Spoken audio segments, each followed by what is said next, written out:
தந்தை, மகன், தூய ஆவியின் பெயராலே ஆமென். இயேசுவில் அன்பான இறைமக்களே, ஆண்டவராகிய இயேசுவின் பெயரால் உங்கள் அனைவரையும் இந்த காலை தினத்திலே வாழ்த்துகின்றேன். ஒவ்வொரு நாள் காலையும் நமக்கு நிறைவான சுகத்தையும் உறக்கத்தையும் கொடுத்து காலமே எழுந்து இறைவனை போற்றும்படி ஆசீர்வதித்த இறைவனுக்கு நாம் நன்றி செலுத்துவோம். நம்முடைய அனுதின தேவைகளை ஒவ்வொரு நாளும் ஆண்டவர் சந்தித்து வருகின்றார். நாம் நினைப்பதற்கும் மேலாக நமக்கு கொடுத்து உதவுகிறவர் நம் ஆண்டவர். ஆகவே அந்த ஆண்டவரை இந்த காலை நேரத்தில் போற்றி புகழும்படி நாம் மன்றாடுவோமாக. எங்க அன்பு தந்தையே இறைவா, இந்த காலை வேளைக்காயுமை நாங்கள் போற்றுகின்றோம், உம்மை வாழ்த்துகின்றோம், உம்மை ஆராதிக்கின்றோம், உமக்கு நாங்கள் நன்றி செலுத்துகின்றோம். தகப்பனே, நீர் படைக்கப்பட்ட படைப்புகள் அனைத்தும் உம்மை காலமே புகழ்கின்றன. ஆனால் மனுக்குலம், உம்மை போல படைக்கப்பட்ட மனுக்குலமோ காலை நேரங்களிலே அநேகர் உறங்கிக் கொண்டிருக்கிறது நீர் அறிவீர். ஆனாலும் சிலர் ஜெபிக்கிற ஜெபங்களுக்கு பதிலளித்து நீர் அனைவரையும் ஆசிர்வதிக்கிறமைக்காக நன்றி செலுத்துகிறோம். என் அன்பு தகப்பனே, இந்த காலை நேரத்தில் யாரெல்லாம் எழுந்து ஜெபித்துக் கொண்டிருக்கிறார்களோ அவங்க அத்தனை பேரையும் ஆசீர்வதியும். அவர்கள் வழியாக அவங்களோடு இருக்கின்ற ஒவ்வொருவரையும் நீர் ஆசீர்வதியும். காலமே உம்மை தரிசிக்கிற பாக்கியத்தை அனைவருக்கும் தாரும். குடும்பமாக ஒவ்வொரு நாளும் காலமே உம்மை தரிசிக்கிற இந்த ஆசீர்வாதத்தை அனைத்து குடும்பங்களுக்கும் வழங்குவீராக. இறைவனே தாமே இன்றைய நாளை ஆசீர்வதித்து வழிநடத்துங்க ஆண்டவரே. உடைய பரிசுத்த ஆவியானவர் எங்கள் மத்தியில வந்து உடைய வாக்குகளை தியானிக்கும் போது அவர் ஒருவரை எங்களை வழிநடத்துவாராக. துதி பாடல்களை ஆசீர்வதியும், கேட்கிறவர்களை ஆசீர்வதியும், எங்களோடு பங்கு கொள்கிற ஒவ்வொருவரையும் ஆசீர்வதியும். இசை வாசிக்கிற உடைய பாடல்களை பாடுகிற இறைவா குறைக்கிற எங்க அனைவர் மேலும் உம்முடைய ஆவியானவர் செயலாற்றட்டும். நீரே இந்த நேரத்தை தொடக்குமாறு உம்முடைய பாதத்தில் அர்ப்பணிக்கின்றோம். உடைய தூய ஆவி அனுப்பி தொடங்குவீராக. இறுதி மட்டும் நீர் எங்களோடு இருந்து செயலாற்றும்.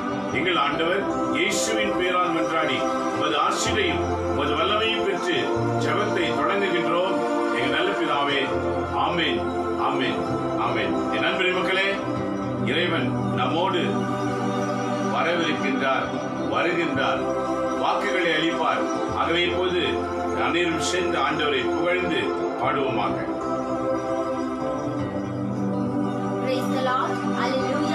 இந்த உன்னதமான காலவேளை நம் யாவரும் ஆண்டவரை துதிக்க வந்திருக்கிறோம். ஆகையால் இப்பொழுது நம் யாவரும் ஆர்ப்பாட்டம் எங்க அப்பாவுடைய சன்னிதத்தில் ஆமென் நல்லெல்லாம் கொண்டாடுவோம். நல்லவர் முன்னிலையில் என்று சொல்லி இந்த பாடலை பாடி நம் யாவரும் ஆண்டவரை போற்றிக் கொள்வோம்.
அவர் அந்த அதிகாரத்தை நமக்கு தருகிறார்.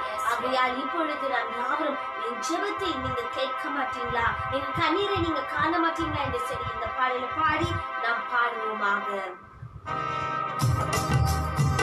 Yes, Father Jesus. நம் ஜெபத்தை அவர் கேட்கின்றவராய் இருக்கிறார். நம் கண்ணீரை அவர் காண்கின்றவராய் இருக்கிறார்.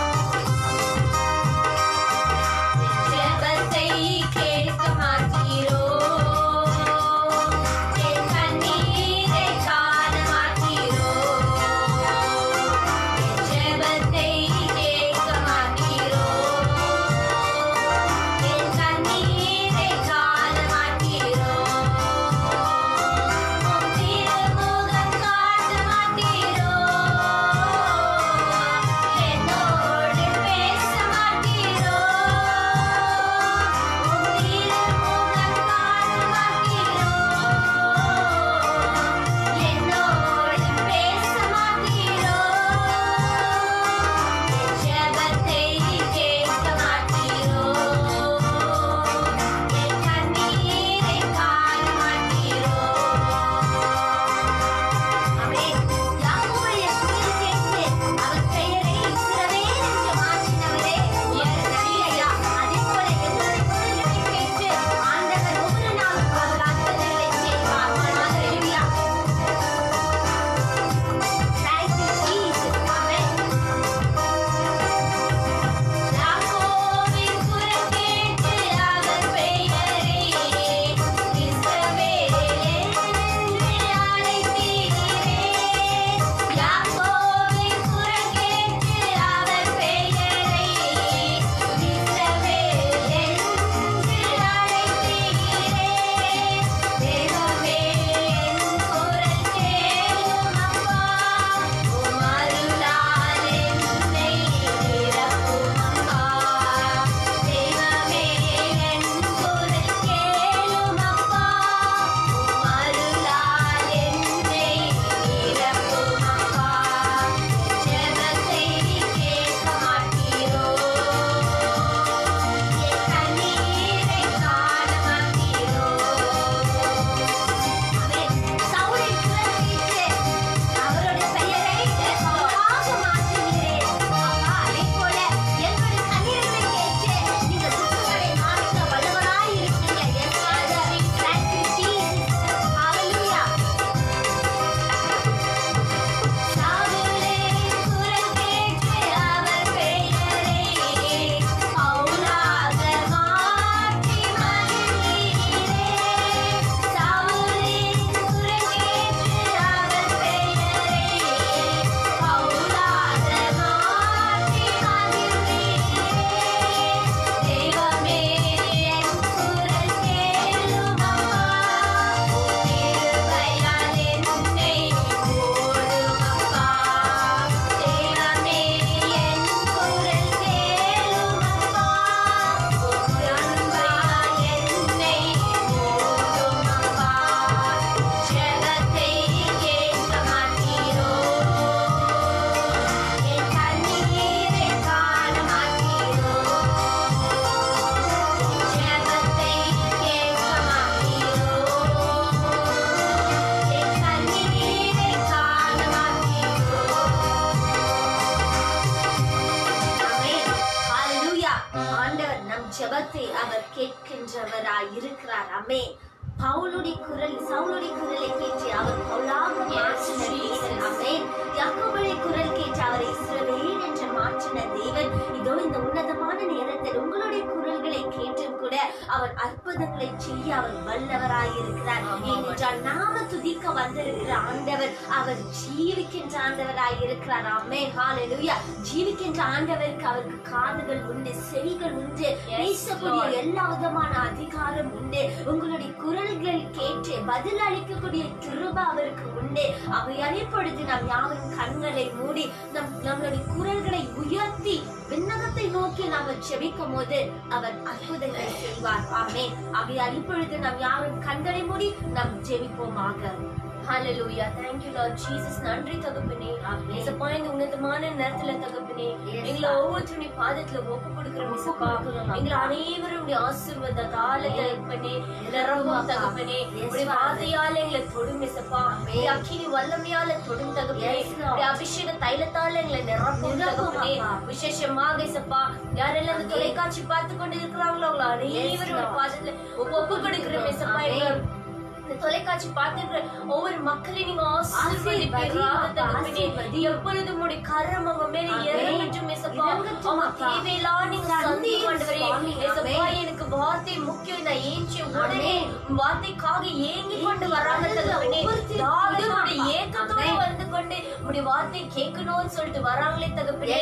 அவங்க அனைவருடைய பாதத்துல ஒப்பு கொடுக்கிறோம் தகப்பனே. You please Lord, there should bear a good fruit for you Lord Jesus. இயேசுப்பா இந்த நேரத்துல நல்ல கனி கொடுக்கிற பிள்ளைங்களாக அவங்க மாறணும் ஆண்டவரே. உமக்கு சாட்சியாக ஒப்பான பிள்ளையாக வாழற மாதிரி உங்களுடைய வார்த்தையால நீங்க தொடும் ஆண்டவரே. உங்களுடைய வார்த்தையால நீங்க பேசுவீராக தகப்பனே. எல்லா மன துக்கம் கஷ்டங்கள் வேதனைகள் தகப்பனே. உணவு பிரச்சனை இருந்தாலும் இயேசுப்பா, வறுமையில இந்த பிரச்சனை இருந்தாலும் தகப்பனே நேரத்துல அனைவருடைய பாதத்துல ஒப்பு கொடுக்கிறோம் இயேசுப்பா. Lord Jesus எல்லா தேவையெல்லாம் நீங்க சந்தியும் ஆண்டவரே. எல்லா துக்கங்கள் சந்தோஷமா மாற்றுவீங்க தகப்பனே. எங்க ஜனங்க மேல தகப்பனே மனம் இறங்கும் தகப்பனே. இயேசுப்பா உம்முடைய அக்கினியால நீங்க மனம் இறங்கும் தகப்பனே. Lord Jesus யாக்கோபை போல எப்படி போராடி ஜெபிச்சாரோ அதே போல இயேசுப்பா எங்க ஜனங்க தகப்பனே ரொம்ப வைராக்கியத்தோடு ஜெபிக்க தகப்பனே. அவங்களுக்கு ஒரு வெற்றி உண்டாகட்டும் தகப்பனே. ஒரு ஆசீர்வாதம் உண்டாகட்டும் தகப்பனே. Right now Lord Jesus, send a messenger on your feet Lord Jesus. You is gonna speak Lord Jesus. It is you who's gonna tell the word of Lord Jesus in the நேரத்துல தகப்பனே. உம்முடைய வார்த்தையால கூட பேசி தகப்பனே ஒவ்வொருத்தரையும் நீங்க நிரப்புவீராக தகப்பனே. Deliver from all the problems Lord Jesus, and you do a great and mighty miraculous in their life Lord Jesus. Everything is surrendered to your mighty hands Lord Jesus. I close my prayer to Jesus Christ the Lord. Amen. Amen. Amen. ஆண்டவராகிய இயேசுவே உம்மை போற்றுகிறோம், புகழ்கிறோம், ஆராதிக்கிறோம், நன்றி செலுத்துகிறோம். இப்பொழுது இந்த உன்னதமான நேரத்தில் நாம் யாவரும் இறை உணவுக்காக நாம் காத்திருப்போம்.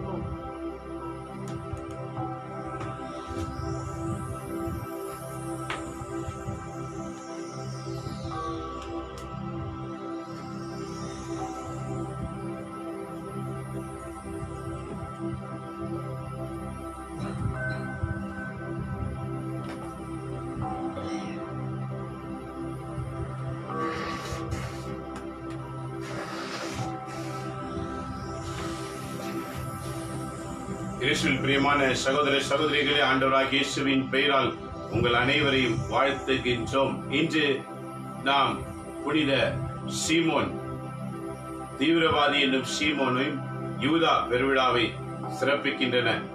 இவர்கள் பெர்சியாவில இறைப்பணிக்காக சென்று தன் உயிரையே ஆண்டவருக்காக துறந்தவர்கள். என் அன்பு மக்களே, நம்முடைய வாழ்க்கையில கிறிஸ்தவர்களாக வாழ்கின்றோமே தவிர கிறிஸ்துவுக்காக நம் ஆசைகளை துறக்கிறவர்களாக இல்லை. நம் ஆசைகளை துறக்க வேண்டும் என்றால் கிறிஸ்து நமக்குள் நுழைய வேண்டும். எப்படி ஆண்டவரால் தேர்ந்து கொள்ளப்பட்ட அனைவருமே கிறிஸ்துவுக்காகவே மரித்தார்கள். இன்றைய நற்செய்தி வாசகங்களை நாம் தியானிக்கும் போது நற்செய்தி வாசகங்களிலே பாருங்க, ஆண்டவர் மலைக்கு சென்று ஜெபிக்க தொடங்கினார். அந்த மலைக்கு சென்று ஜெபித்த உடனே அவர் என்ன செய்தார்? சீடர்களை தேர்ந்தெடுத்தார். இது ஆண்டவர் இயேசு கிறிஸ்தவர்களுக்கு ஒரு முன்னுதாரணமான வாழ்க்கையை காட்டுகின்றார். கிறிஸ்தவர்கள் எப்படி தங்கள் வாழ்க்கையை ஆண்டவருக்குள் தொடங்க வேண்டும். ஒவ்வொரு கிறிஸ்தவர்களும் குறைந்தது ஒரு 12 பேராவது வாழ்க்கையிலே ஆண்டவருக்காக அவர்களை தயாரித்திருக்க வேண்டும். மரணம் சந்திப்பதற்கு முன்னதாக, நாம் பூமியில இறப்பதற்கு முன்னதாக நம் வழியாக ஒரு 12 பேராவது பூமியில ஆண்டவர் பெயரால் உருவாக்கப்பட்டிருக்க வேண்டும். அந்த 12 பேர் இன்னும் 12 பேரை உருவாக்கி இருக்க வேண்டும். இன்றைக்கு இந்த ஒரு விஷயத்தை உலகத்தில் இருக்கிற அநேகர் பிசினஸுக்காக பயன்படுத்துகின்றார்கள். ஆனால் ஆண்டவர் இறை ராஜ்யத்தை பூமியில் கட்டுவதற்காக தான் இதை தொடங்கி வைத்தார். ஆனால் இதை பாருங்க, பிசாசானவன் பூமியில பிசினஸுக்காக பயன்படுத்துகிறார். நீங்க அவர்களை ரெஃபர் பண்ணுங்க, நீங்க அவர்களை ரெஃபர் பண்ணுங்க, பைனரி சிஸ்டம் பிசினஸ் என்று இன்றைக்கு பூமியில வளர்ந்து கொண்டிருக்கின்றன. ஆனால் கிறிஸ்தவர்களோ இவைகளை சிந்தனையில வைத்துக் கொள்ளாமல் இருக்கின்றார்கள். இதை தொடங்கினவர் ஆண்டவர். இன்றைய நற்செய்தி வாசகம் லூக்கா நற்செய்தி 6ஆம் அதிகாரத்துல 12 - 19 வரைக்கும் நாம் தியானிக்கிற வேளையில என்ன செய்கிறார் பாருங்க ஆண்டவர். அந்நாளில் ஆண்டவர் வேண்டுவதற்காக ஒரு மலையை பொக்கி போனார். எதற்காக போனார்? இந்த பூமியில இந்த இறைப்பணி தொடங்குவதற்கு முன்னதாக மக்களை தேர்ந்து கொள்ள வேண்டும் என்பதற்காக மலைக்கு போனார். அங்க என்ன செய்தார்? அங்கு கடவுளிடம் வேண்டுதல் செய்வதில் இரவெல்லாம் செலவிட்டார்.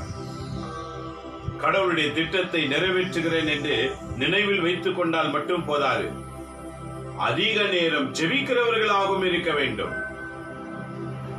நண்பரி மக்களே, என் அன்பு கிறிஸ்தவர்களே, நல்லா கவனிச்சு பாருங்க. நாம எதை வேணாலும் செய்து விடலாம். ஏன், இப்படி இறைவாக்கு கூட உரைத்து விடலாம். ஆனால் ஜெபிப்பது என்பது மட்டும் பிசாசானவன் விடுவது கிடையாது. அது குறுகிய ஜெபமா இருக்கணும், அது ரொம்ப சின்னதா இருக்கணும் அப்படின்னு நினைச்சுதான் நாம செய்ய தீர்மானிக்கிறோம். 1 நிமிடம் 2 நிமிடத்துல முடித்து விட வேண்டும். ஏன் தெரியுமா? உலகத்தில் நாம் எதை செய்தாலும் இடைஞ்சல் கிடையாது. ஜெபம் இடைஞ்சலை கொண்டு வரும். தீய சக்திகளின் செயல்பாடுகளுக்கு அது இடைஞ்சலை கொண்டு வரும். அந்தகார கிரியைகளுக்கு அது இடைஞ்சலை கொண்டு வரும். தீமையான செயல்பாடுகளுக்கு அது இடைஞ்சலை கொண்டு வரும். ஆகவே பசாஷ் என்ன செய்வான்? கடவுளோடு ஜெபிக்கிற அந்த ஜெபத்தை தனிப்பட்ட ஒவ்வொரு கிறிஸ்தவ வாழ்க்கையிலே நிறுத்தி விடுகின்றார். ஜெபம் என்றாலே ஒரு கசப்பான மனம் வந்துவிடும். சுருக்கமா ஜெபின்னு சொல்லிடுவாங்க. ஆனா கடவுள்கிட்ட மாத்திரம் நிறைய வேணும்னு கேட்பாங்க. கடவுள் நிறைய கொடுக்கணும். ஆனா நாம ஒரு 2 நிமிடம் 3 நிமிடம் ஜெபத்தை மட்டுமே கொடுப்போம். நல்லா கவனம் வச்சு பாருங்க. தாவீதும் சரி, பேதுரும் சொல்லி என்ன சொல்லுகிறார்கள்? கடவுள் பார்வையில 1000 வருஷம், நம்முடைய பார்வையில ஒரு செகண்ட் கணக்குல போயின்னு இருக்கும். ஏனெனில் நமக்கு ஒரு நாள், நமக்கு 1000 வருஷம் அவர் பார்வையிலே ஒரு நாள் போல இருக்கும். நமக்கு 1000 வருஷம் அவர் பார்வையிலே ஒரு நாள். அப்ப எத்தனை செகண்ட்ஸ் நாம அவர் பார்வையிலே தெரியும்? எத்தனை செகண்ட்ஸ் நாம பூமியில வாழ்கிறோம் யோசிச்சு பாருங்க. 1000 வருஷம் அவர் பார்வையிலே ஒரு நாள் போலவும் என்று சொல்லப்படுகிறது. அந்த ஒரு நாள் அவர் பார்வைக்கு 1000 ஆண்டுகள். நமக்கு வயது எத்தனை ஆகிறது? 30, 40 வயது, 50 வயது, மிஞ்சி போனா ஒரு 60 வயது. அதுக்கு மேல சரியாக இயங்குவது முடியாமல் போய்விடும். அப்ப எத்தனை செகண்ட்ஸ்கள் இருக்கும்? கணக்கு போட்டு பாருங்க. 1000 வருஷம் அவர் பார்வையில ஒரு நாள் என்றால் நாம் வாழ்கிற வருஷங்கள் எத்தனை? 30 வருஷம், 40 வருஷம், 50 வருஷம். ஒரு நிமிடத்துல செகண்ட்ஸ் ஆன வாழ்க்கையை நாம் வாழ்ந்து கொண்டிருக்கிறோம். அந்த செகண்ட்ஸ்லயும் நாம வாழ்க்கையில நாம நினைக்கிற ஒரு நிமிஷம் ஜெபம் அவர் பார்வைக்கு எந்த இடத்துல போய் சேரும்? ஆகவே விவிலியத்தை ஆராய வேண்டும். இதை மனிதன் செய்ய வேண்டும் என்றுதான் ஆண்டவர் இதை அனைத்தையும் விவிலியத்தில் எழுதி வைத்திருக்கிறார். ஒரு மனிதனாய் பிறந்தவன் கடவுளிடத்தில் வேண்ட வேண்டும், மணி கணக்கில் வேண்ட வேண்டும். நீங்க ஆண்டவர் சொல்லுகிறார் பாருங்க, இரவெல்லாம் அவர் ஜெபித்தார். எதற்காக இரவெல்லாம் அவர் ஜெபித்தார்? சீடர்களை தேர்ந்தெடுப்பதற்காக, கடவுளுக்கென்று சிறந்த பணியாளர்களை தேர்ந்தெடுப்பதற்காக. இன்றைக்கு நாமெல்லாம் எப்படி தேர்ந்து கொள்ளப்பட்டவர்கள்? நம்முடைய மூதாதையர்கள் கிறிஸ்தவர்கள், நாமும் கிறிஸ்தவர்கள். கடவுளால் தேர்ந்து கொள்ளப்பட்டவர்களா? கடவுள் தேர்ந்து கொள்ளப்பட்டு நாம் அழைக்கப்பட்டிருக்கிறோமா? கடவுளால் தேர்ந்து கொள்ளப்பட்டவர்கள் அவர் சமூகத்தை நேரம் கிடைக்கும் போதெல்லாம் தேடுகிறவர்களாக இருப்பார்கள். சமயம் கிடைக்கும் போதெல்லாம் அவர் வாக்கை அறிந்து கொள்ளும்படிக்காக தேடுவார்கள். அதற்காக இருக்கிற வேலைகள் எல்லாம் விட்டுவிட்டு தேட வேண்டும் என்று ஆண்டவர் சொல்லவில்லை. இயேசுவும் அதை செய்யவில்லை. பகலெல்லாம் பணி செய்தார், இரவெல்லாம் ஜெபிக்கிறவராய் இருந்தார். ஆக இன்னைக்கு நாம கூட அப்படிதான் அழைக்கப்பட்டிருக்கிறோம். பகலெல்லாம் பணி செய்யணும், இரவிலே 1 மணி நேரம் அல்லது 2 மணி நேரம் ஆண்டவரோடு தனித்திருந்து ஜெபிக்க கற்றுக்கொள்ளணும். பர்சனல் பிரேயர் சொல்லுவாங்க. தனிமையான ஜெபம் கிறிஸ்தவர்களுக்கு மிக அவசியம். அந்த தனிமையான ஜெபம் தான் உனக்கு பலத்தை கொடுக்கும்.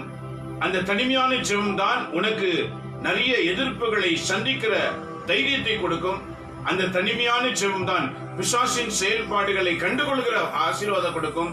அந்த தனிமையான ஜெபம் தான் மந்திர கட்டுகளை உடைக்கிற ஆசீர்வாதம் கொடுக்கும்.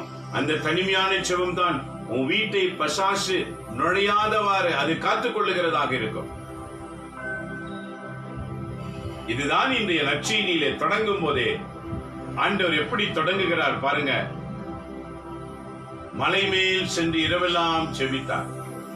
நாம் மலையை தேட வேண்டிய அவசியம் இல்லை. வீட்டில் இருக்கிற ஒரு சின்ன இடம் போதும். நாம் முழங்கால் படியிடுகிற அந்த சின்ன இடமே போதும் ஆண்டவரை தரிசிப்பதற்கு. ஏனெனில் மனுஷுதான் ஆயத்தப்பட வேண்டுமே தவிர இடம் தயார்படுத்துவது முக்கியமல்ல. நம்முடைய மனது எந்த இடத்துல முழங்காலிட்டாலும் இறைவனை நோக்கும் என்றால் அந்த இடம் இறைவன் சந்திக்கிற இடமாய் மாறிவிடும். என் அன்பு இறைமக்களே, கவனத்தை செலுத்தி பாருங்கள். நாம் எந்த அளவுக்கு இறைவனுக்கு முக்கியத்துவம் அளிக்கின்றோம். அவர் பெயர் நமக்கு வேண்டும், அவருடைய கொடுக்கிறது நமக்கு வேண்டும், நம்ம தேவைகள் அவர் சந்திக்கப்பட வேண்டும், நமக்கு எல்லாமே அவர் செய்யணும். செய்யலன்னா அவரை கேள்வி கேட்க ஆரம்பிப்போம். இத்தனையும் அவர் செய்யணும், ஆனா நாம் மட்டும் அவரிடத்துல பேசவே மாட்டோம். ஆகவேதான் வந்த பிரச்சனை வந்து கொண்டே இருக்கிறது, வந்த துன்பம் வந்து கொண்டே இருக்கிறது, வந்த மாதிரி வருகிறது, போன மாதிரி போய்கிட்டே இருக்கிறது. காலமெல்லாம் சிந்தனை பிரச்சனையிலே மூழ்கி இருக்கிறது. கிறிஸ்துவின் வாக்கு வைத்துக் கொள்வதற்கு சிந்தனையில இடமில்லை. சோர்வு ஒரு புறம், மயக்கம் இன்னொரு புறம், உலக கவலைகள் இன்னொரு புறம், தேவைகள் இன்னொரு புறம், இப்படி பல விஷயம் உன்னுடைய மண்டையில் இருக்கிற வரைக்கும் நீ கடவுளோடு செபிக்கிற அந்த அனுபவம் பெறாமல் போய்விடுவாய். நீ ஆண்டவரோடு செபிக்கிற அனுபவம் பெறவில்லை என்றால் உனக்கு தேவையானது நிரந்தரமாய் இருக்காது. அது வரும், சென்றுவிடும். காலமெல்லாம் பத்தவில்லை போதவில்லை, பத்தவில்லை போதவில்லை என்றுதான் உன் மனசு சொல்லிக் கொண்டிருக்குமே தவிர இருக்கிறது போதும் என்று நினைக்க உன் மனசு வரவே வராது. ஏனெனில் எந்த அளவினால் நீ அளப்பாயோ அதே அளவினால் உனக்கும் அளிக்கப்படும். உன் மனசிலையும் குறைவான இடம் தான் இருக்கிறது. நீ கொடுக்கிற காணிக்கையிலும் குறைவாதான் உன் கரம் இருக்கிறது. ரெண்டுமே குறையா இருக்கிறது. ஆக நிறைவு முதலில் எங்க ஆரம்பிக்க வேண்டும்? மனதிலே நிறைவு ஆரம்பிக்க வேண்டும். கடவுளுக்கு கொடுக்கிற நேரத்திலே நிறைவு இருக்க வேண்டும். தனிமையிலே கடவுளோடு உறவாடுகிற அந்த அனுபவம் உனக்குள்ளே வர வேண்டும். அப்போதுதான் நீ எதை செய்தாலும் அதுல ஒரு நிறைவு இருக்கும். அது சிறிதா பெரிதா என்று இல்லை. கடவுளுக்கு முதலிலே நிறைய நேரங்களை கொடுக்கும் போது நாம் செய்கிறது சிறிதா இருந்தா கூட அது பெரிதாக ஆசீர் பெறும். பல நேரங்களிலே புனித அந்தோனியாரை நான் நினைவு கூறுவேன். அவர் திருப்பலி முடிந்த நேரங்களிலே வருகிற அந்த காணிக்கை பிரெட்டுகள் எல்லாம் கொண்டு போய் விடுவார். தான் சாப்பிடாமல் அதை எடுத்துக்கொண்டு போய் விடுவார். அங்க ஒரு கூட்டம் காத்து கொண்டு இருக்கும். அந்தோனி வருவாரு. அந்தோனி ஃபாதர் வந்து பிரெட் கொடுக்குவாரு அப்படின்னு அவர் அதை கொண்டு போய் அவருக்கு கொடுத்துருவார். அப்படியே சாப்பிடுங்க. இதை கண்ட சக பணியாளர் குருவானர் என்ன செய்தார்? இவர் தினந்தோறும் இதை எடுத்துட்டு போயிடுறார் என்று அவருக்கு மேல் இருக்கிற குருவிடத்துல அவர் மேல் கம்ப்ளைண்ட் கொடுத்தார். இவர் தினந்தோறும் பிரெட் திருடின்னு போறாரு, இங்கிருந்து யாருக்கு கொடுக்கிறாருன்னு தெரியல அப்படின்னு சொல்லிட்டார். ஒரு நாள் கையும் களவுமாய் பிடிக்கப்படுகிற நேரம் தலைமை குருவானவர் பார்த்தார். அந்தோனி வேகமாக விரைந்து சென்றார்.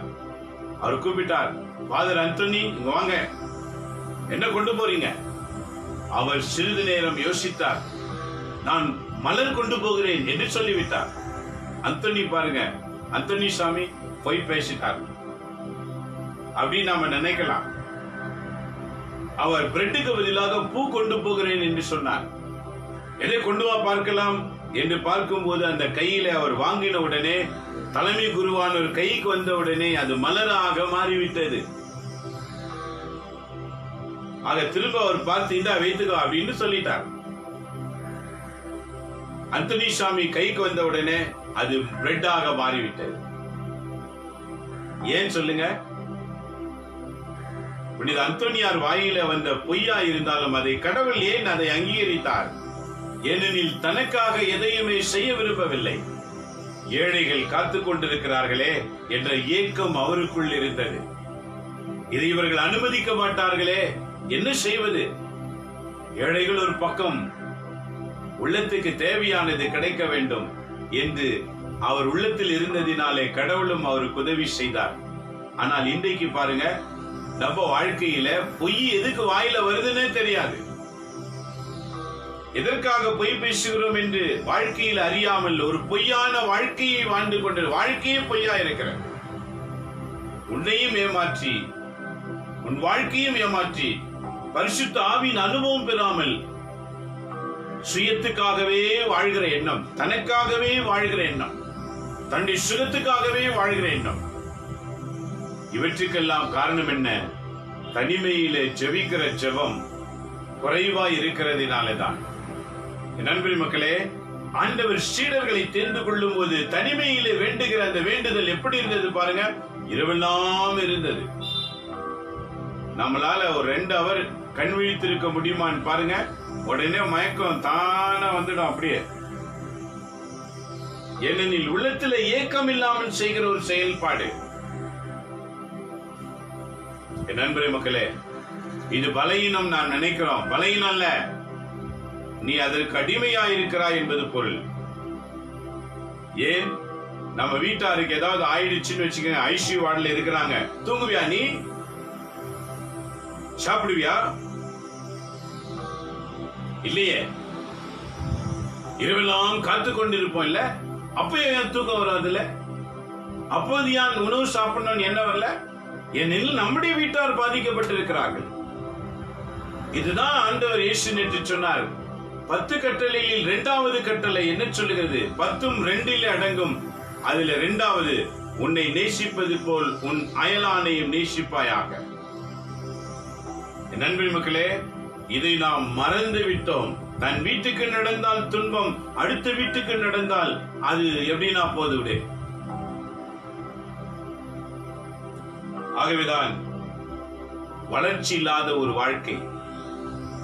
ஆண்டவரின் கட்டளை, உனக்கு அடுத்திருக்கிறவர் மேலும் நீ அக்கறை கொள்ள வேண்டும். இதுதான் கிறிஸ்தவ வாழ்க்கை. மற்ற வாழ்க்கை எப்படி வேண்டுமானாலும் இருக்கலாம், ஆனால் கிறிஸ்தவர்கள் இப்படிதான் வாழ வேண்டும் என்று ஆண்டவர் இயேசு ஒரு மாடலாக பூமியிலே ஒரு மனிதனாய் எதை செய்யணும் என்றதை செய்து காட்டினார். அதை புரிந்து கொண்டவர்கள் நாம் எத்தனை பேர்? நம்முடைய எண்ணங்கள் எல்லாம் அவரை கடவுளாகவே பார்த்து கொண்டிருக்கிறோமே தவிர, அவர் 33 ஆண்டு காலம் ஒரு மனிதனாக எதெல்லாம் செய்தார் என்பதை நாம் கவனத்தில் கொள்வது கிடையாது. ஆக இந்திய நற்செய்தி என்ன பாடம் கற்றுக் கொடுக்கிறது? கிறிஸ்தவராக பிறந்த ஒவ்வொருவரும் இறைவனிடம் வேண்டி இறை திட்டத்தை நிறைவேற்றுவதற்கு சாவதற்கு முன்னதாக ஒரு 12 பேரையாவது ஆண்டவருக்காக நியமித்தவர்களாக நாம் இருக்க வேண்டும். இது ஒவ்வொரு கிறிஸ்தவர்களின் கடமையாய் இருக்கின்றன.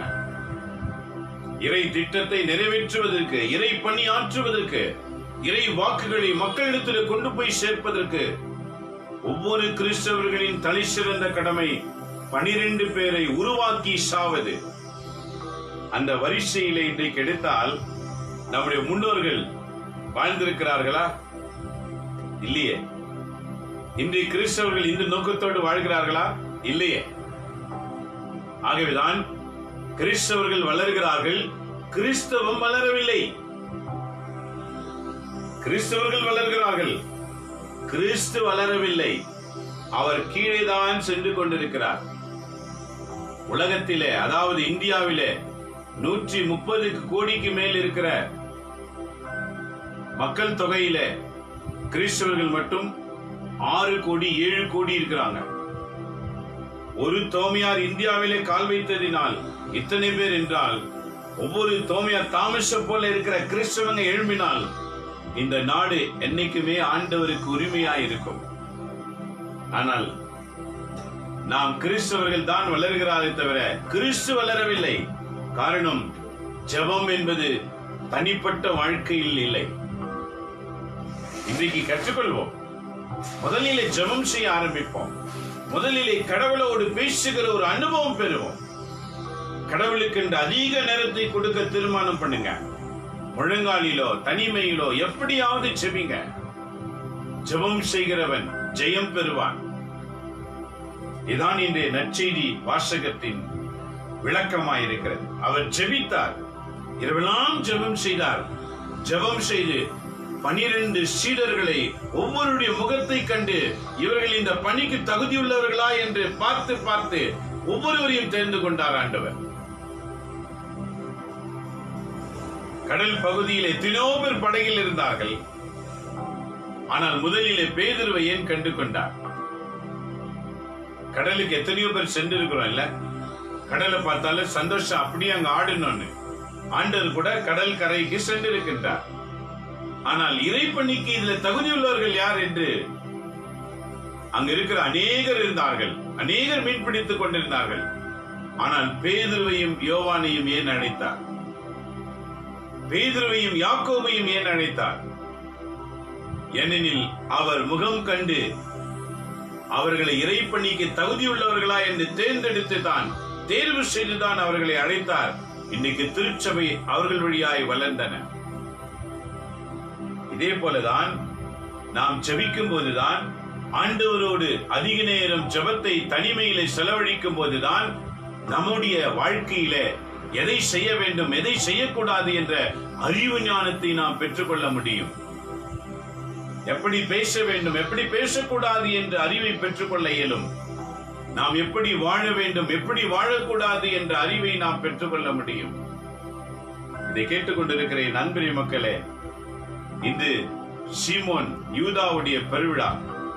பெர்சியா நாட்டிலே ஆண்டவர் இயேசுவை பற்றி சொல்லி தன் உயிரை சிந்தினவர்கள், தன் உயிரையே கொடுத்தவர்கள், தன் உயிரை துச்சமாய் எண்ணினவர்கள், என் ஆண்டவர் எனக்காக மரித்தாரே என்று உணர்ந்தவர்கள். நோய்வாய்ப்பட்டு யாரும் இறக்கவில்லை. ஆண்டவரால் தெரிந்து கொள்ளப்பட்ட 12 பேரும் நோய்வாய்ப்பட்டு இறக்கவில்லை. தன் ரத்தத்தை ஆண்டவருடைய வாக்குக்காக சிந்தினவர்கள். இன்னைக்கு நம்முடைய வாழ்க்கை எப்படி இருக்கிறது? வாழ்க்கையிலும் சாட்சி இல்லை, சேவையிலும் சாட்சி இல்லை, எதிலுமே சாட்சி இல்லை. ஏதோ பிறந்தோம், ஏதோ வளர்ந்து கொண்டிருக்கிறோம். நல்லா சாப்பிடணும், நல்லா ஜாலியா இருக்கணும், சுகபோகமா நல்லா இருக்கணும். அதுக்கு தேவைக்காக ஓடிக்கிட்டே இருக்கணும், நிறைய சம்பாதிக்கணும், ஓடி ஓடி சம்பாதிக்கணும், அதை ஓடி ஓடி செலவழிக்கணும். சம்பாதிக்கிறது எதுக்கு? சாப்பிடறதுக்கு தானே சொல்லி வாழ்க்கையெல்லாம் கழித்துக் கொண்டிருக்கின்றோம். நன்றி மக்களே, கடவுளுக்கு என்று நேரம் உன் வாழ்க்கையில் இருக்கிறதா? ஆக எத்தனை நாம் சம்பாதித்தாலும் அவையெல்லாம் வீணாய் போய் கொண்டிருக்கின்றன, வீணாய் செல்லுகிறது. ஏன்? ஜெபம் இல்லாத வாழ்க்கை. ஆகவே இன்றைய நற்செய்தியில ஆண்டவர் சொல்லுகின்றார் பாருங்க, அவர் மலை மேல் ஏறி ஜெபம் பண்ணி விடிந்ததும் அவர் தம் சீடர்களை தம்மிடம் கூப்பிட்டு அவர்களுள் 12 தேர்ந்தெடுத்தார். அநேகர் இருந்த போது 12 யார் என்று அவர் தேர்ந்தெடுக்கின்றார். நண்பரி மக்களே, இது போலதான் நம்ம வாழ்க்கையில இறை திட்டத்தை நிறைவேற்றும்படி இறை பிரசன்னத்தோடு ஒவ்வொரு காரியங்களையும் செய்ய ஆரம்பிக்கணும். அது திருமணம் ஆனாலும் சரி, அது வேலையானாலும் சரி, அது வாழ்க்கையானாலும் சரி, நாம எதை செஞ்சாலும் ஜெபத்தோடு செய்யும் போதுதான் வெற்றி பார்க்க முடியும். ஜெபம் இல்லாமல் செய்கிற எந்த செயலும் தோல்வியை பார்க்க முடியும். இங்கு ஆண்டவர் 12 தெரிந்து கொள்ளும்படி அவர் ஜெபித்தார். சிறந்தவர்கள் கிடைத்தார்கள். இது ஒரு முன் உதாரணமாய் நமக்கு தருகின்றார். மனித இயல்பில் ஒரு மனிதன் எப்படி இயங்க வேண்டும் என்று அவர் முன் உதாரணத்தை நமக்கு காட்டியிருக்கின்றார். இதை பார்த்து கூட நம்முடைய உள்ளங்கள் திருந்துவது கிடையாது. நாம் வாழ்கிறது போலதான் வாழ்ந்து கொண்டிருக்கின்றோம். ஆகவே யார் பெயர்கள் இடம்பெற்றிருக்கிறது பாருங்க. உங்க பெயர் இதுல வரணும்னா இன்னைக்கு ஆண்டவர்கிட்ட ஜெபம் பண்ணோம். 12 சீடர்கள் யார் யார் பெயர்கள் இடம்பெற்றிருக்கிறது? என்ன இடம் பாருங்க. விடிந்ததும் அவர் அவர்களை திருத்தூதர்களாக என்று பெயரிட்டார். அவர்களுக்கு திருத்தூதர்கள். திருத்தூதர்கள் என்றால் பொருள் என்ன? அந்த பெயரின் விளக்கத்தை அறிந்து கொள்ள வேண்டும். அவர் 12 தெரிந்து கொண்டார். அவர்களுக்கு திருத்தூதர் என்ற பெயர் வைக்கப்பட்டிருக்கிறது. திருத்தூதர் என்றால் பொருள் என்ன? திரு என்றால், தூதர் என்றால் விளக்கம் பிரித்து பார்க்கணும். திரு என்றால் 3, திருத்துவ இறைவன், தந்தை, மகன், தூய ஆவியின் பெயரால் தொடங்குகின்றவர் என்பது பொருள். திரு என்றால் திருத்துவ இறைவன், எல்லாவற்றுக்கும் சிருஷ்டிக்காரனர், அனைத்திற்கும் ஊற்றான கடவுள், எல்லாமே அவரிடத்தில் தான் அடங்கி இருக்கிறது. தூதன் என்றால் அவருக்கு பணி செய்கிறவர். உதாரணமாக கப்ரியேல் சமன்ஸை குறித்து எல்லாருக்கும் தெரியும். இந்த கப்ரியேல் சமன்ஸ் திருத்தூதராக பணியாற்றியவர். என்ன திருத்தூதர்? கடவுள் என்ன செய்தி யாரிடத்துல போய் சேர்க்க வேண்டும் என்று நினைக்கிறாரோ அவர் சொன்னதை அப்படியே மாற்றாம, எழுத்து பிழை இல்லாம, கடவுள் சொன்னதை அந்த செய்தி அப்படியே கொண்டு வந்து அவர் எவருக்கு சொல்ல நினைக்கிறாரோ அவருக்கு சொல்லுவது. எழுத்து பிழை இல்லாம அவர் சொன்னது அப்படியே சொல்வது. ஆல்மோஸ்ட் ஒரு டேப் ரெக்கார்டுன்னு வச்சுக்கோங்க, ஒரு சிடி பிளேயர்னு வச்சுக்கோங்க. அதை நாம எப்படி பேசலாமோ அதை அப்படியே ரிப்பீட் பண்ணும். அது பல வருஷத்துக்கு அப்படியே இருக்கும். இது போலதான் கடவுளுக்கு திருத்தூதர்கள் தேவைப்படுகிறார்கள். பூமியில கடவுள் என்ன விரும்புகின்றாரோ அதை அப்படியே செய்கிறவர்கள், மாற்றமின்றி தன்னுடைய சுய ஆசைகளும் அதை கலந்தல்ல, தாம் விரும்புகிறதையும் சொல்லி செய்கிறது அல்ல, முழுக்க முழுக்க இறைவனுக்காக பணி செய்கிற பணியாட்கள், கலப்படம் இல்லாமல் இறை பெயரை மட்டுமே உச்சரிக்கின்ற கிறிஸ்தவர்கள். இவர்களை தான் ஆண்டவர் உருவாக்கினார் திருத்தூதர்களாக. திருத்துவ இறைவனின் தூதுவர்கள். தூதுவர்கள் என்றால் என்ன? இறைவனுக்கும் மக்களுக்கும் மத்தியிலே செயலாற்றுகிறவர்கள். ஆகவே இந்த நற்செய்தி வாசகம் எவ்வளவு தெளிவா இருக்கிறது பாருங்க. ஆண்டவர் சொல்லுகின்றார் என்ன? அவர்களுள் 12 அவர் தேர்ந்தெடுத்து அவர்களுக்கு திருத்தூதர் என்று பெயரிட்டார். திருத்தூதர் என்று பெயரிட்டார். ஆக அவர்களின் முறையே முதலிலே பேதுரு என்று அவர் பெயரிட்ட சீமோன், அவருடைய சகோதரர் அந்திரேயா, யாக்கோபு. நல்லா தெரியும், பேதுருனா பீட்டர். இதை பார்த்து கொண்டு இருக்கிறவங்க, நீங்க பீட்டரா இருந்தா இன்னைக்கு அட்லீஸ்ட் அன்னைக்கு ஆண்டவரால் தெரிந்து கொள்ளப்பட்ட அந்த பேதுருவுடைய ஒரு 10% செய்யணும்னு திருமானீங்க. இரண்டாவது சீமோன், இரண்டாவது தான் பேதுரு. அவர் பெயரிட்ட சீமோன் ரெண்டும் ஒண்ணுதான். சீமோன் பேதுரு என்று சொல்லுகிறார். சீமோன் பேர் நிறைய பேர் வச்சிருப்பீங்க. சைமன் ஆங்கிலத்துல. நீங்க எல்லாம் ரொம்ப கிரேட்டா இருக்கணும். ஏனெனில் இன்றைக்கு ஆண்டவரால் தெரிந்து கொள்ளப்பட்ட பேதுரு எங்க இருக்கிறார்? விண்ணகத்திலே பரலோக திறவுகோல் அவரு தான் இருக்குது. The heaven gate key is with the Peter. அவர்தான் கதவு திறந்தா உள்ள நுழைய முடியும். அப்ப அந்த பெயரை வச்சுன்னு இருக்கிற நீங்க இந்த பூமியில இனிமே எப்படி வாழணும்னு நீங்க தீர்மானிக்கணும். இரண்டாவது பெயர் அவருடைய சகோதரர் அந்திரேயா. அந்திரேயா என்றால் யார்? அவர்தான் ஆண்ட்ரூ. இன்னைக்கு பேர் ஆண்ட்ரூ நிறைய பேர் வச்சுட்டு இருப்பீங்க.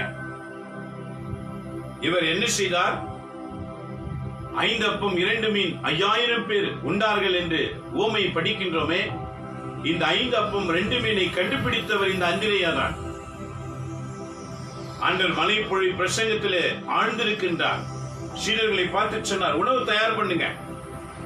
அவங்க ஒருத்தரோட ஒருத்தர் பேசிட்டு இருக்காங்க. என்ன இத்தனை திரளான ஜனங்களுக்கு எங்கிருந்து உணவு கொண்டு வருவது, எங்க போய் வாங்கினது, எப்படி செய்யறது, என்ன வேணும், எது வேணும்? நம்ம வீட்டுல ஒரு 10 பேரை வீட்டுக்கு கூப்பிட்டாலே மண்டிய ஒடிச்சுக்கிறீங்க. என்ன சாப்பாடு செய்யணும், இது செய்யணும், அதை செய்யணும்.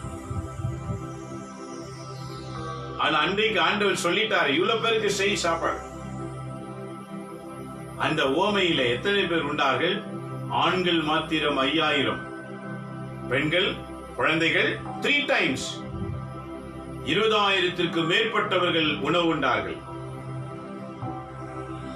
சீடருடைய தலை எந்த அளவுக்கு பரபரன்னு இருந்திருக்கும் பாருங்க. அத்தனை திரளான ஜனங்கள் அங்கு கூடியிருக்கின்றார்கள். ஆண்டவர் சொல்லிட்டார் சாப்பாடு செய்வங்களுக்கெல்லாம். அவங்க எந்த அளவுக்கு வேதனைப்பட்டிருப்பார்கள். ஆனால் அந்திரியா என்ன செய்தார்? கூட்டத்துக்குள்ள போனாரு. இது யாராவது ஏதாவது வச்சிருக்காங்களா? ஒரு சின்ன பையன் 5 அப்பம் 2 மீன் வச்சுட்டு இருந்தான். அவங்கிட்ட எந்த அளவுக்கு போராடி அந்த பொருளை கொண்டு வந்திருப்பார். இன்னைக்கு சின்ன பிள்ளைங்க கிட்ட அவ்வளோ ஈஸியா ஒரு பொருளை நான் வாங்கிட முடியுமா? அது உருளும் பரலும் என்னென்னமோ பண்ணும். அது பண்றதை பார்த்தாலே திரும்ப கையில கொடுத்துடணும்னு தோணும். இது பிள்ளைகளுடைய குணாதிசயங்கள். ஆக அந்திரேயா சென்று அந்த பயணத்துல எப்படி பேசி அந்த உணவை கொண்டு வந்து இயேசுவிட்ட கொடுத்தா ஏதாவது பண்ணுவாரு என்று அந்திரேயா அறிந்திருந்தார்.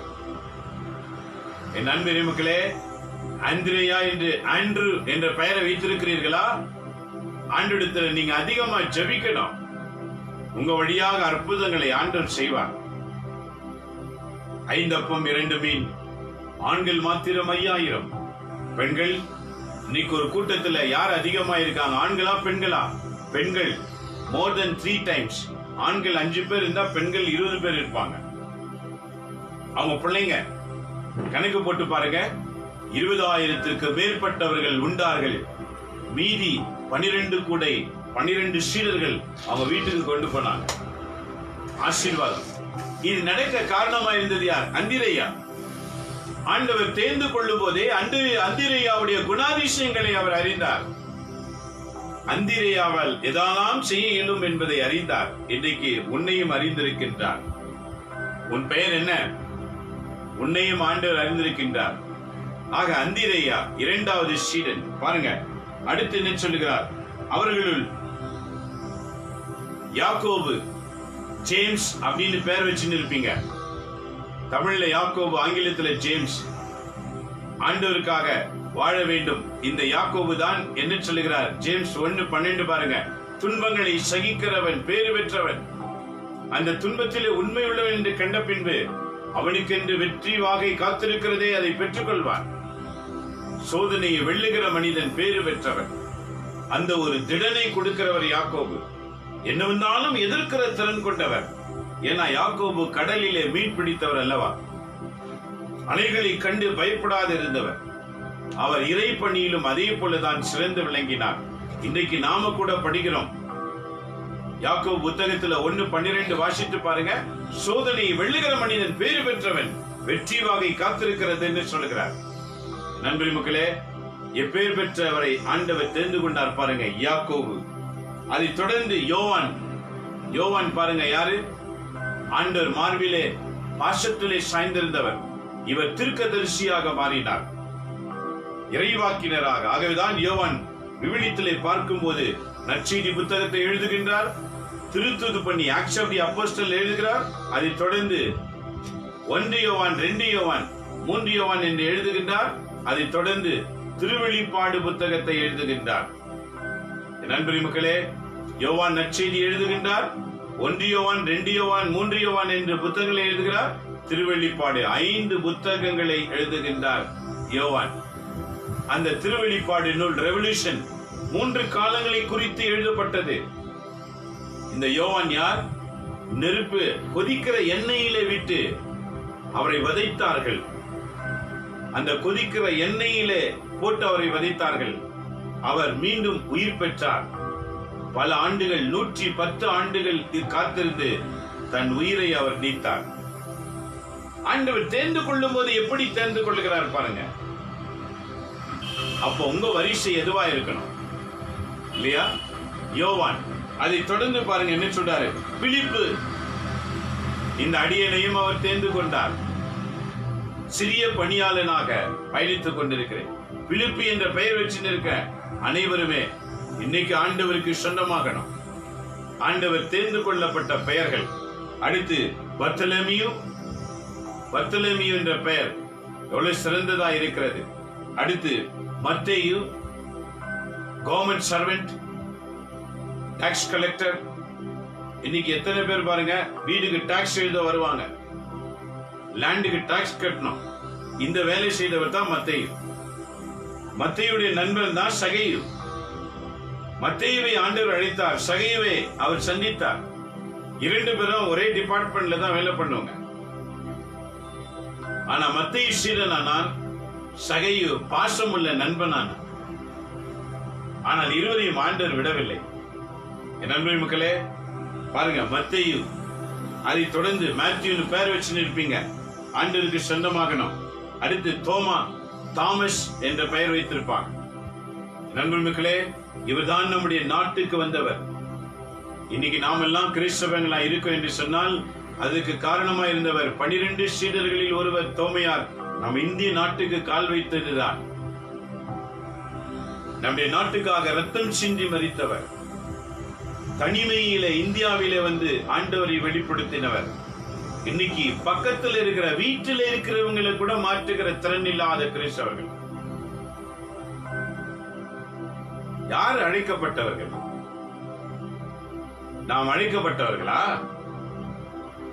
அழைக்கப்பட்டிருந்தாலும் உணர்வில்லாத வாழ்கிற கிறிஸ்தவர்கள். தன்னையும் காத்துக்கொள்வது கிடையாது, தன் வீட்டாரையும் காத்துக்கொள்வது கிடையாது, தன்னை சுற்றி இருக்கிறவர்களையும் காத்துக்கொள்ள இயலாது. 12 பேருடைய குணாதிசயங்கள் எப்படி இருக்கிறது பாருங்க. தோமியாரை விரட்ட விரட்ட அடித்தார்கள். தோமியாரின் மலைக்கு போய் பாருங்க, சென்னையில தோமியாருடைய அந்த மலையிலே அவருடைய காலட்சிகள் இன்றும் இருக்கின்றன. அடியேன் பார்க்க ஒரு உதவி கிடைத்தது, சென்றிருந்தேன். அந்த கால் மேல் கால் வைத்து அவர் கை அந்த மலையில கை அச்சு, எவ்வளவு பெரிதான கை, பெரிதான கால்கள். அடியேனும் செபித்தேன், ஆண்டவரே சிறந்த பணியாளராய் மாற்றும். போய் பாருங்க, கிறிஸ்தவ வாழ்க்கையின் அனுபவம் என்னன்னு தெரிஞ்சுக்கங்க. இதை கேட்டுக்கொண்டிருக்கிற நண்பரே மக்களே, நாம் வாழ்கிற வாழ்க்கையிலே கிறிஸ்து இல்லாத வாழ்ந்து கொண்டிருக்கிற வாழ்க்கை, கிறிஸ்தவருடைய பணி என்ன என்று தெரிந்து கொள்ளாமல் வாழ்ந்து கொண்டிருக்கிறோம். ஏதோ பிறந்தோம், ஏதோ வளர்ந்தோம், ஏதோ வேலை செய்யணும், ஏதோ என்னமா செய்யணும், காடு வாழ்ந்து வீடு போந்து நல்லா ஜாலியா ஜல்சா பண்ணி கட்சியில செத்து போயிடு. அப்படியே இறை திட்டத்தை நிறைவேற்றாத கிறிஸ்தவர்கள் இறைவன் பார்வையில் தெரிய இயலாது. இதை கேட்டுக்கொண்டிருக்கிற அன்பு கிறிஸ்தவர்களே, உணர்வோம். ஒரு உணர்வுள்ள வாழ்க்கை வாழ தீர்மானிக்கணும். ஒவ்வொரு நாள் திருப்பலி வாசகத்தின் தியானம் நம்மை தயாரித்துக் கொண்டிருக்கின்றது. எப்பேர் பெற்ற தயாரிப்பு!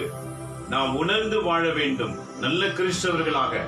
பணம் வரும் போகும், சொத்து வரும் போகும், எல்லாமே வரும், எல்லாமே போகும். நிரந்தரம் எதுவுமே கிடையாது.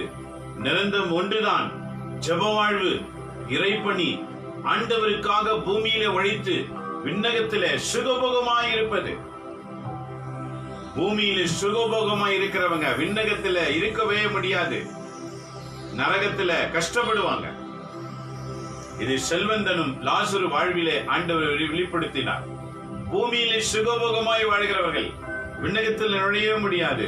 பூமியில அதிக துன்பப்படுகிறவர்கள், அதற்கும் ஆண்டவருக்காக, வார்த்தைக்காக, உண்மைக்காக துன்பப்படுகிறவர்கள் தான் விண்ணகத்திலே சுகபோகமாய் இருப்பார்கள், சுகமாய் இருப்பாங்க. அது நிரந்தரம். பூமியிலே நாம் வாழ்கிற வாழ்க்கை எண்ணப்பட்டிருக்கின்றன.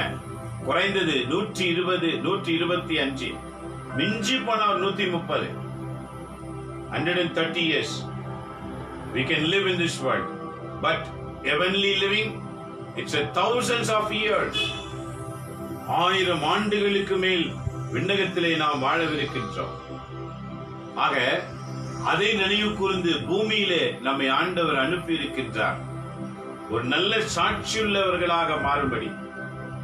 என் நண்பர் மக்களே, சாட்சி இல்லாத வாழ்க்கை ஆண்டவருக்கு தேவையில்லை என்று சொல்லுகிறார்.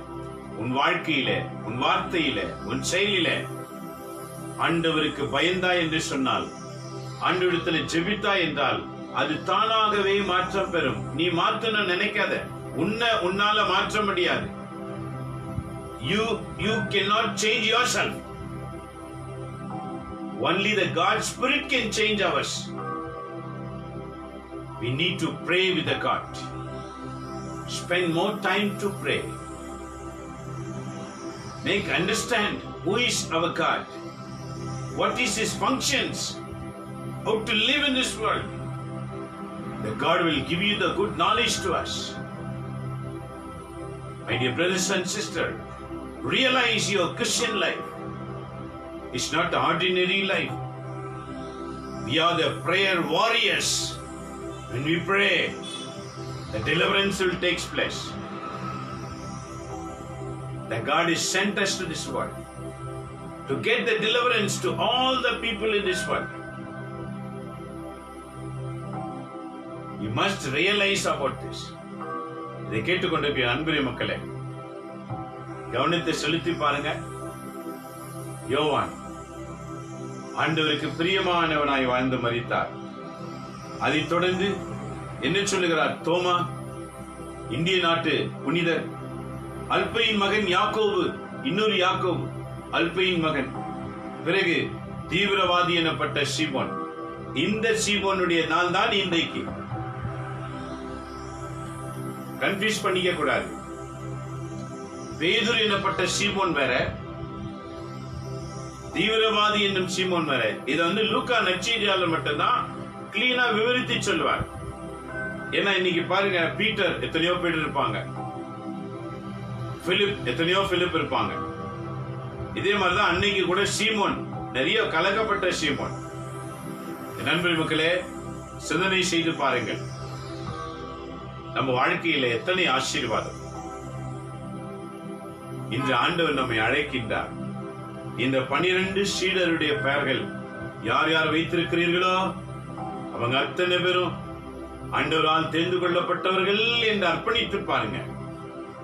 அன்னைக்கு அந்த சீடர் வழியாய் செய்த அதே அற்புதம் இன்றைக்கு நம்மொழியாகவும் ஆண்டவர் செய்வார். ஏனெனில் அவர் திட்டமே நம்மை பயன்படுத்துவதுதான்.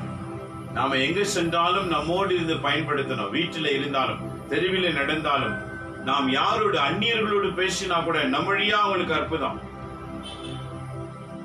நம்மை ஆண்டவர் ஆசீர்வதித்து உயர்த்த விரும்புகிறார்.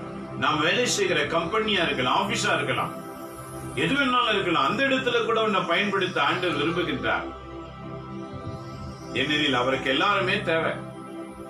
பேதுரு, மத்தேயு கவர்மெண்ட் சர்வெண்ட் இல்லையா? He was in tax collector department. God has chosen him. In need. ஆண்டவருக்கு எல்லாருமே தேவை.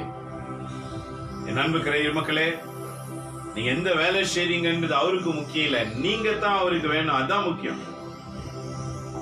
இதான் இன்றைய நற்செய்தி வாசகங்கள். இவர்கள் ஆண்டவரை தொடர்ந்தார்கள். அவர்கள் வழியாக இவங்களை கூட வச்சு ஆண்டவர் பல அற்புதங்களை நிகழ்த்தினார். ஏன், சில காலம் கழித்து இவர்கள் வழியாகவே செய்ய அவர்களையே பயன்படுத்தினார். இன்றைக்கு நம்மை பயன்படுத்த விரும்புகின்றார். நாம் செபிக்கிறவர்களாய் மாறணும். ஏன் நாம பயன்படுத்தப்படணும்? இன்றைய முதல் வாசகம் மிக அழகாக சொல்லுகின்றன. வாசிக்கிறோம் பாருங்க. எபேசியர் 2ஆம் அதிகாரத்துல 19 இருந்து 22 வரைக்கும். ஏன் கடவுள் நம்மை தெரிந்து கொண்டார் கிறிஸ்தவர்களாக? காரணம் இன்னைக்கு முதல் வாசகம் பதில் சொல்லுகிறது. எபிசியன் சாப்டர் 2 verses 19 to 22 பாருங்க. எனவே இனி நீங்கள் அந்நியர் அல்ல. அழகா சொல்றாரு பாருங்க. இனி நீங்கள் அந்நியர் அல்ல. ஒவ்வொரு கிறிஸ்தவர்களும் உணரணும், நாம் அந்நியர்கள் அல்ல. வேறு நாட்டினரும் அல்ல. இது வேற எங்கிருந்தும் வந்தவங்களும் கிடையாது, இறை மக்கள். ஆண்டு சொல்றார் பாருங்க, பால் என்ன சொல்றாரு, நாம எல்லாருமே இறைவனின் மக்கள். உலகத்திலே மனிதனாய் தோன்றி இருக்கிற அனைவரும் இறை மக்கள். அது பெயரளவிலே வித்தியாசம் இருக்கலாம், மொழி அளவிலே வித்தியாசம் இருக்கலாம், ஆனால் அனைவரும் இறை மக்கள். ஏனெனில் அனைவரும் இறைவனின் சாயலில் உண்டாக்கப்பட்டவர்கள். ஆதாமை உண்டாக்கும் போது கடவுள் என்னை போல ஒருவரை உருவாக்குவோம் என்று சொன்னார். God created Adam like him, like God. The Adam has been created.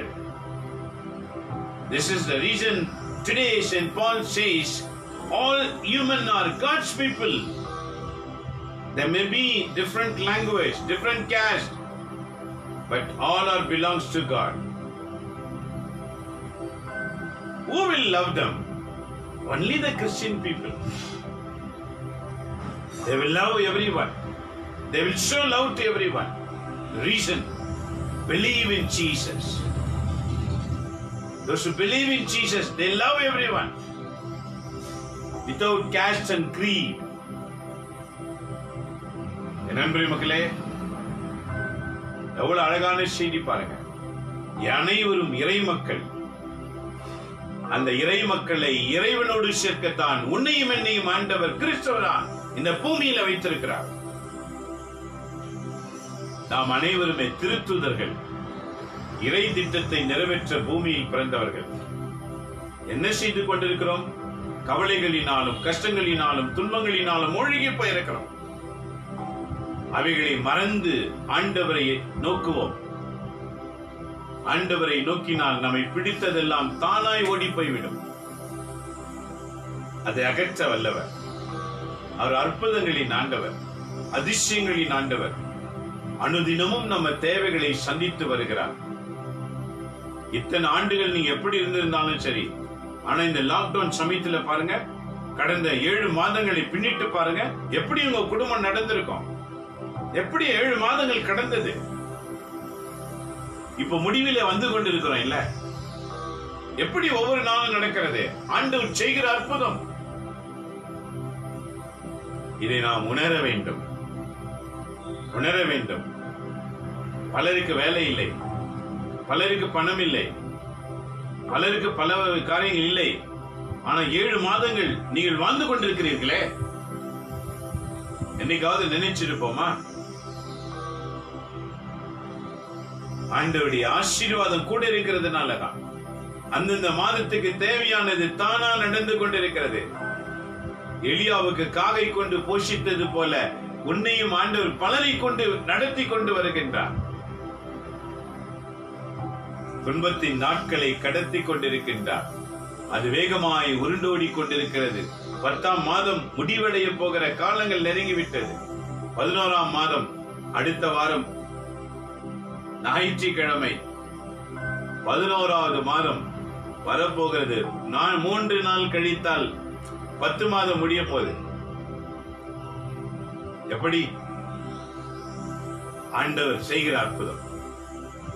நன்றி மக்களே, உணர வேண்டும். இதான் ஆண்டவர் இன்னைக்கு சொல்லுகிறார். நாம் எல்லாரும் இறை மக்கள், இறை மக்கள், சமுதாயத்தின் உடன் குடிமக்கள். ஒன்னு இறை மக்கள், சமுதாயம்னா இந்த உலகம் சுத்தி இருக்கிற ஜனங்க. குடிமக்கள், குடிமகன் என்று ஆண்டவர் சொல்லுகிறார். கடவுளின் குடும்பத்தை சேர்ந்தவர்கள். நாம் உணர, நாம் எல்லாம் கடவுளின் குடும்பத்தை சேர்ந்தவங்க. ஏன் இந்த பூமியில இருக்கோம்? கஷ்டப்படுகிற, துன்பப்படுகிற, வேதனைப்படுகிற எல்லாருக்கும் உதவி செய்வதற்காக. பணத்துல இல்ல, பொருள்ல இல்ல, பாசத்துல, கடவுளிடத்திலிருந்து வாங்கி கொடுக்கறதுல. நீ ஜெபம் பண்ணா ஆண்டவர் அவங்களுக்கு ஏதாவது ஒரு வகையில யார் வழியாவது உதவி செய்வாரு. நாம ஜெபம் பண்ணா அது செய்வார். நம்ம கிட்ட இருந்து சிலர் கொடுக்க முடியலாம், சிலர் கொடுக்காம முடியாம போலாம். ஆனா ஜெபம் எல்லாரிடத்துல இருக்கணும். தனக்காக, தன் சுற்றி இருக்கிறவருக்காக, தான் வேலை செய்கிற பணித்தளத்தில் துன்பப்படுகிறவர்களுக்காக, வேலை இல்லாம இருக்கிறவங்களுக்காக கண்ணீரோடு நீ ஜெபம் பண்ணி பாரு. அவங்க எல்லாரையும் ஆண்டவர் காக்கிறவராயிருப்பார். உனக்கு தெரிந்த நண்பர் எனக்கு தெரியாது, எனக்கு தெரிந்த உனக்கு தெரியாது. அந்தந்த கிறிஸ்தவங்களுக்கு தெரிந்த நண்பர்களை நினைவு கூர்ந்து பாருங்க, அவங்க காக்கப்படுவார்கள். இதற்காக தானே நம்மை ஆண்டவர் பூமியில வைத்திருக்கிறார். ஆனால் நாமும் நல்லா சாப்பிடணும், நல்லா தூங்கணும், நல்லா விளையாடணும், நல்லா சண்டை போடணும், நல்லா குடிக்கணும், நல்லா ஜாலியா இருக்கணும். ஜெபத்தை இழந்து விட்டோம். ஆகவே அந்நியர்களை பிடித்த தரித்திரம் நம்மையும் பிடித்து ஆள தொடங்கிவிடும். ஜாக்கிரதை. இன்னைக்கு உணர்வோம். திருத்தூதர்கள் உங்களில் ஒரு சிலரை எப்படி தெரிந்து கொள்கிறாரா பாருங்க. சில கிறிஸ்தவர்களை திருத்தூதர்களாக, சில கிறிஸ்தவர்களை இறைவாக்கினர்களாக. இறைவாக்கினர் என்றால் பொருள் என்ன? இறைவனுக்கு பதிலாக செயல்படுகிறவர்கள். அவர் என்ன பேசுவாரோ அதை அப்படியே பேசுகிறவங்க இறைவாக்கினர்கள். ஆகியோர்களை அடித்தளமாகவும் கிறிஸ்து இயேசுவை மூலைக்கல்லாகவும் கொண்டு அமைக்கப்பட்ட கட்டிடமாக இந்த ஆலயம் எழுப்பப்படுகிறது. என் நண்பரே மக்களே, இறைவாக்கை தியானிக்க தியானிக்க ஆழம் சென்று கொண்டே இருக்கும். அது அளக்க முடியாது. அதை நம்புகிறவங்க நேரத்தை பொருட்படுத்தாம மாட்டாங்க. நம்பாதவங்க என்ன இவ்வளவு நேரம் நினைச்சு விலகி போயிடுவாங்க. நம்புகிறவர்கள், ஆண்டவரால் தேர்ந்து கொள்ளப்பட்டவர்கள், சமயத்தை கொடுக்கிறவர்கள், கடவுளால் தேர்ந்து கொள்ளப்பட்டவர்கள். ஆகவே இன்றைய வாசகங்களின்படி அவர் என்ன சொல்லுகிறார்? நாம் அனைவரும் கிறிஸ்துவின் உறவில் கட்டடம் முழுவதும் இசைவாக பொருந்தி ஆண்டவருக்கென்று அது தூய கோவிலாய் கட்டப்பட்டிருக்கிறது. நாம் எல்லாரும் தூய கோவிலா இருக்கணும். இதான் கொரிந்தி நாட்டு மக்களுக்கு 3 அதிகாரத்துல முதல் புத்தகத்துல 1 கொரிந்தியர் 3:16-17 வாசிட்டு பாருங்க. நீங்களே கடவுளின் ஆலயம் என்று சொன்னார். ஒவ்வொரு கிறிஸ்தவர்களும் கடவுளின் ஆலயம். அது கட்டப்பட வேண்டும். கிறிஸ்தவர்கள் கிறிஸ்துவுடைய ஆலயமாய் கட்டப்படணும். இதுதான் ஆண்டவர் விரும்புகின்றார். ஆகவே நீங்களும் அவரோடு இணைந்து தூய ஆவி வழியாக, வேறு எந்த வழியாகவும் கிடையாது. பரிசுத்தத்தை கட்டி எழுப்புவதற்கு யாருடைய உதவினாலும் ஆகாது. யார் உதவியும் தேடாதீங்க. அது தூய ஆவியினால மட்டும்தான் அது நடைபெறும். தூய ஆவி அனுபவம் இல்லாதவங்க வாழ்க்கையில கசப்புகள் பெருகி கொண்டே இருக்கும். மென்டல் ஆயிடுவீங்க. செத்து போகணும்னு தோணிடும். என்னில் தூய ஆவி இல்லாத அனுபவம், வழிநடத்தல் கிடையாது. உன்னையும் என்னையும் வழிநடத்தணும்னா தூய ஆவி வேணும். We need the power of Holy Spirit to lead our life in righteous way. Unless you doesn't receive the Holy Spirit, you cannot live truly to God in this world. You'll become mental with a lot of difficulties. Then you'll finalize to die. Today's reading says, receive the Holy Spirit. ஆண்டவரோடு இணைந்து தூய ஆவி வழியாக கடவுளின் உறைவிடமாக கட்டு வருவீர்கள், கட்டப்பட்டு வருவீர்கள். என் நண்பரே மக்களே, இன்றைய தியானம் நம்முடைய வாழ்க்கையில அநேக அனுபவங்களை கொடுக்கிறது. என்ன அனுபவம்? நான் எதற்காக பூமியிலே கிறிஸ்தவன் என்று அழைக்கப்பட்டேனோ அந்த அழைப்புக்கு ஏற்றவாறு வாழ வேண்டும். நாம் வேலையும் செய்ய வேண்டும், அதோடு இறை திட்டத்தையும் நிறைவேற்ற வேண்டும். வேலை செய்வது நம்முடைய குடும்பங்களை காக்க, இறை திட்டத்தை நிறைவேற்றுவது உலகில் இருக்கிற அனைத்து மக்களையும் இறைவனிடத்தில் கொண்டு வருவதற்காக. ஆக பகலிலே வேலை செய்வோம், இரவிலே ஜெபிக்க ஆரம்பிப்போம். பிறகு ஆண்டவர் சொல்வார் நீங்க என்ன செய்யணும். ஆக தொடக்கத்திலே நீங்க ஜெபிக்க ஆரம்பித்தாலே போதும். முதலிலே நீங்க அதிக நேரம் ஆண்டவரோடு ஜெபிக்க தீர்மானம் பண்ணுங்க. ஒவ்வொரு நாளும் இன்கிரிமெண்ட் பண்ணுங்க. இன்னைக்கு 10 நிமிடம், நாளைக்கு 15 நிமிடம், நாளைக்கு 20 நிமிடம், இப்படி நேரத்தை கூட்டுங்க, குறைக்காதீங்க. ஆண்டவரிடத்துல ஒப்பு கொடுத்து ஜெபம் பண்ணுங்க. ஆண்டவர் நம்மை உயர்த்தி ஆசீர்வதிப்பாராக. கண்களை மூடி ஜெபிப்போம். எங்களை நேசிக்கிற எங்க அன்புள்ள தகப்பனே, இந்த 1 மணி நேரம் இந்த சிறப்பு தியானத்தில் பங்கு கொண்ட ஒவ்வொருவரையும் ஆசீர்வதிப்பீராக. இன்றைக்கு நாள் முழுவதும் இந்த செய்தியை கேட்க போகிற ஒவ்வொருடைய காதுகளையும் குடும்பங்களையும் ஆசீர்வதியும். அன்றுவரே, இன்றைக்கு 12 சீடர்களுடைய பெயர்களை நாங்கள் வாசித்தோம். இந்த நிகழ்ச்சி, இந்த பெயர் கொண்டவர்கள் எவரெல்லாம் பார்க்கின்றார்களோ இந்த பெயர் எவரெல்லாம் வைத்திருக்கிறார்களோ 12 சீடருடைய பெயர்களை வைத்திருக்கிற ஒவ்வொருவரையும் உமக்கு முன் சமர்ப்பணித்து ஜெபிக்கிறேன். உலகத்துல எத்தனை பெயர்கள் இருக்கலாம் ஆண்டவரே, ஒரே பெயர் அநேகம் பேர் இருக்கலாம். Lord, we remember the 12 disciples, the same name today. Many are kept, Lord Jesus. Were all kept the 12 disciple name. We remember right now, wherever may be in this world. Bless, Lord Jesus. Utilize them, change the attitude, change everything, Lord. Let them live according to your will, Lord Jesus. I surrender to you, God. Lord God, you are the mighty God to change the mind, Lord Jesus. We pray now, Lord. I pray abundantly, Lord Jesus. Bless, Lord. We're all kept the 12 disciples' names. They may be in the same online, Lord Jesus. I surrender now. Bless, Lord Jesus. We remember throughout the world, Lord. We remember all the nation people. We remember all the countries. We remember all the people to you, Lord. Bless, Lord Jesus. I surrender to you. We pray for the Singapore, Malaysia, Australia. We pray for China, Japan. Lord, your people are living there, Lord Jesus. Utilize them to protect all the nation people, Lord Jesus. Remember US, Lord, Canada, Germany, Switzerland. Bless, Lord Jesus. We remember Sri Lanka, Dubai. We remember each and every country, Lord Jesus. Italy, bless, Lord. Jerusalem, bless, Lord. Iraq, Iran, we remember, Lord Jesus. Lord, we remember our India. We are living here. You sent your servant Thomas, Lord Jesus. He's only one person entered in India. The Indians are become to you, God. You raise all the Christians in India. Whatever the difficulties, you be with them, Lord Jesus. We remember each and every Christian in India, Lord. More than 6 crore are living in this India. Lord, we remember, Lord. We remember our Prime Minister. We remember all the ministers. We remember all the ministers, Lord. We remember all the MLAs, MPs, Chief Minister, Councillor. Lord, we remember and surrender to you, Lord. We remember the police. We remember the Air Force, Navy, military, Lord. Remember the doctor, nurses. We remember the lawyer. Lord, bless each and everyone, God. They are all the people who leading the people in this world. Lord, take care of them, Jesus. I surrender them, Lord. Give them the wisdom and knowledge to lead the people in righteous way. Lord, we pray now, Lord. We pray to you, God. Receive our prayer in this morning. Bless, Lord Jesus. இயேசு சுவாமி, எங்க ஜெபங்களை கேட்டு எங்க நாட்டையும் தேசங்களையும் உலகங்களையும் உலக மக்களையும் உலக தலைவர்களையும் ஆசீர்வதித்து பயன்படுத்தும்.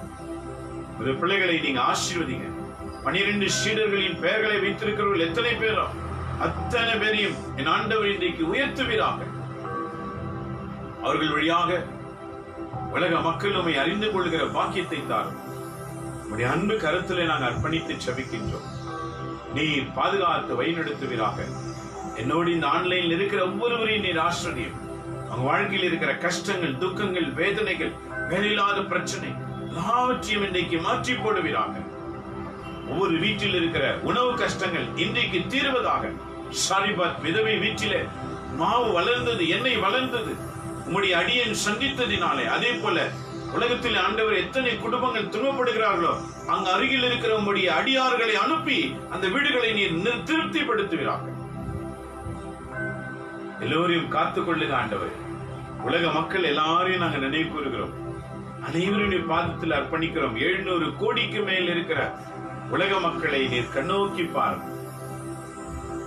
Remember more than 700 crores of people in this world, Lord.